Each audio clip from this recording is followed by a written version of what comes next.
수백 년 동안 아날로그 컴퓨터는 인류 최고의 컴퓨터였습니다.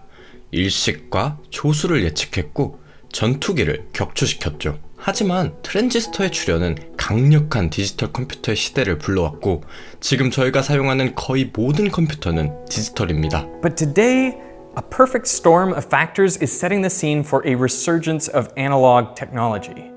This is an analog computer. 여러 전선들을 특정한 방식으로 연결하여 모든 범위의 미분 방정식을 풀 수 있는 프로그래밍을 할 수 있습니다. For example, this setup allows me to simulate a damped mass oscillating on a spring. So on the oscilloscope, you can actually see the position of the mass over time. 감쇄비를 바꾸거나 스프링 상수를 변경하거나 물질의 질량을 바꾸면 진동의 진폭과 지속 시간이 어떻게 변하는지 알 수 있습니다. Now, what makes this an analog computer is that there are no zeros and ones in here. Instead, there's actually a voltage that oscillates up and down exactly like a mass on a spring. The electrical circuitry is an analog for the physical problem. It just takes place much faster. 단순히 전기 연결만을 바꿔 로렌츠 시스템과 같은 미분 방정식을 풀도록 프로그래밍할 수도 있습니다. Which is a basic model of convection in the atmosphere.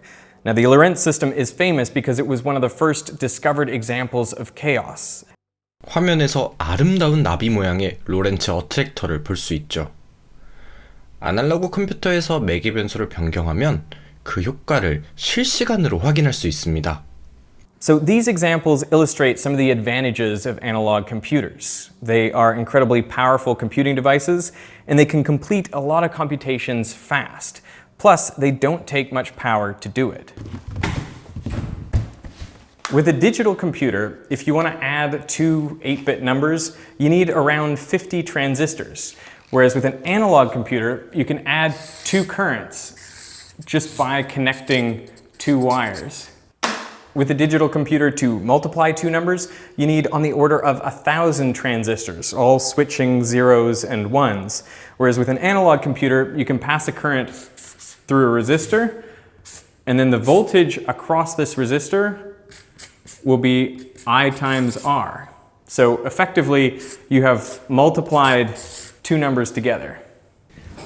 But analog computers also have their drawbacks. For one thing, they are not general-purpose computing devices. I mean, you're not going to run Microsoft Word on this thing. And also, since the inputs and outputs are continuous, I can't input exact values. So if I try to repeat the same calculation, I'm never going to get the exact same answer. Plus, think about manufacturing analog computers. There's always going to be some variation in the exact value of components like resistors or capacitors. So as a general rule of thumb, you can expect about a 1% error. So when you think of analog computers, you can think powerful, fast, and energy efficient, but also single-purpose, non-repeatable, and inexact. And if those sound like deal breakers, it's because they probably are. I think these are the major reasons why analog computers fell out of favor as soon as digital computers became viable. Now, here's why analog computers may be making a comeback. 모든 것은 인공지능에서 시작됩니다.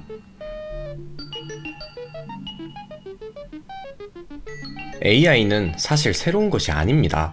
이 용어는 1956년에 처음 만들어졌습니다. 1958년 코넬 대학의 심리학자 프랭크 로젠블렛은 뇌에서 뉴런이 동작하는 방식을 모방하여 퍼셉트론을 만들었습니다. 우리의 뇌의 뉴런이 어떻게 동작할까요? 뉴런은 활성화되거나 안 되는 두 가지 상태를 지닙니다.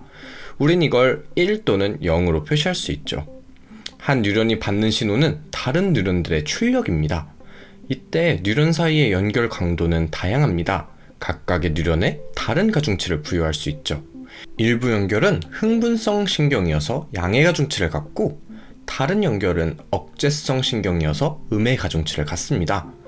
그리고 특정 뉴런이 활성화되기 위해서는 입력받은 신호들을 각각의 가중치와 곱해 모두 더한 값이 바이어스라 불리는 값보다 크면 됩니다.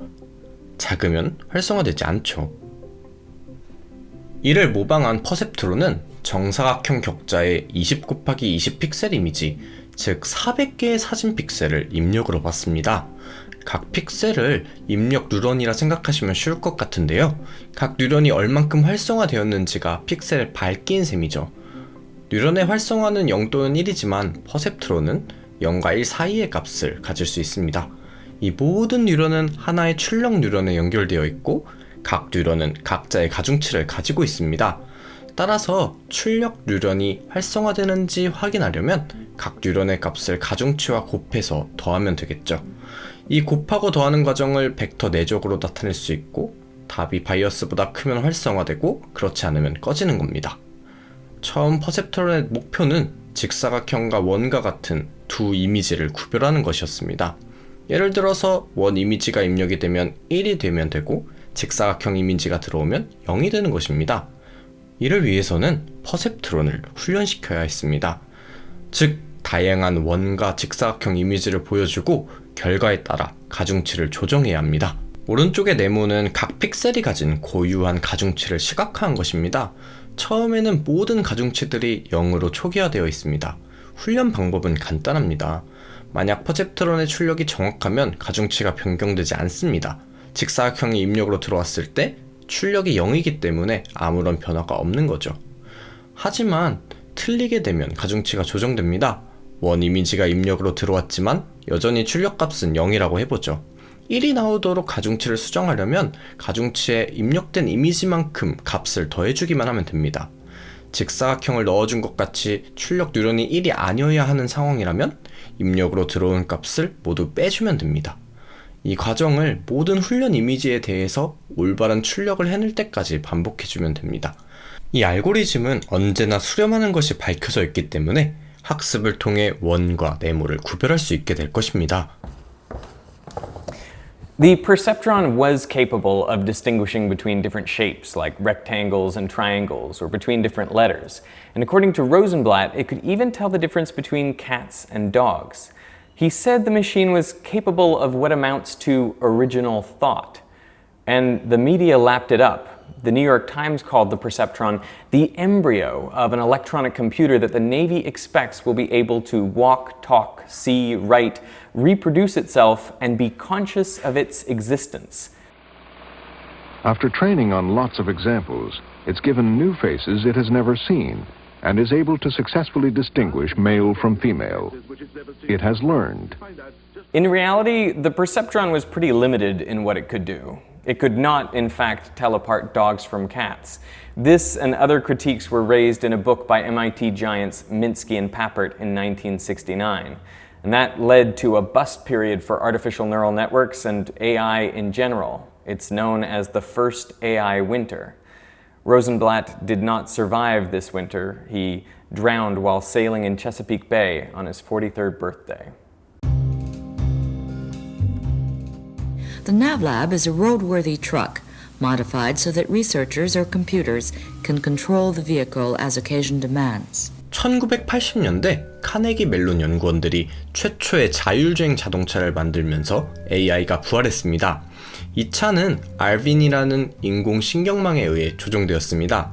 입력과 출력 사이에 인공 뉴런 은닉층이 있다는 점을 제외하고는 퍼셉트론과 유사했죠. 알빈은 입력으로 전방도로의 30 곱하기 32 픽셀 이미지를 받았습니다.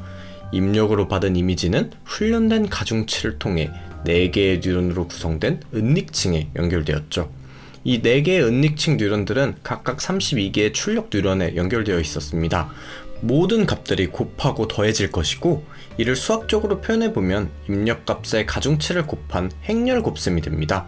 출력 뉴런들 중 가장 값이 높은 뉴런에 따라 핸들의 각도가 달라지게 되죠.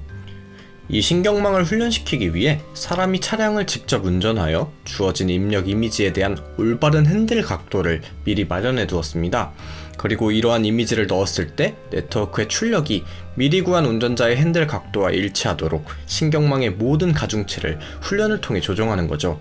가중치를 조정하는 방법은 역전파라고 하며 이 영상에서 자세히 다루지는 않습니다. 우리는 4개의 은닉 뉴런에 대한 가중치를 이미지로 시각화할 수 있습니다. 가중치는 처음에 무작위 값을 가지지만 훈련이 진행됨에 따라 컴퓨터는 특정 패턴을 학습합니다. 가중치의 도로 모양이 나타나고 있는 것을 볼 수 있죠. 이에 따라 출력되는 핸들 각도 값은 사람의 각도와 비슷해지죠. 컴퓨터가 운전하는 자동차는 시속 1에서 2km밖에 되지 않았습니다. 컴퓨터가 행렬 곱셈을 수행할 수 있는 속도에 따라서 제한되었기 때문이죠. Despite these advances, artificial neural networks still struggled with seemingly simple tasks, like telling apart cats and dogs. And no one knew whether hardware or software was the weak link. I mean, did we have a good model of intelligence, we just needed more computer power? Or did we have the wrong idea about how to make intelligent systems altogether? So artificial intelligence experienced another lull in the 1990s.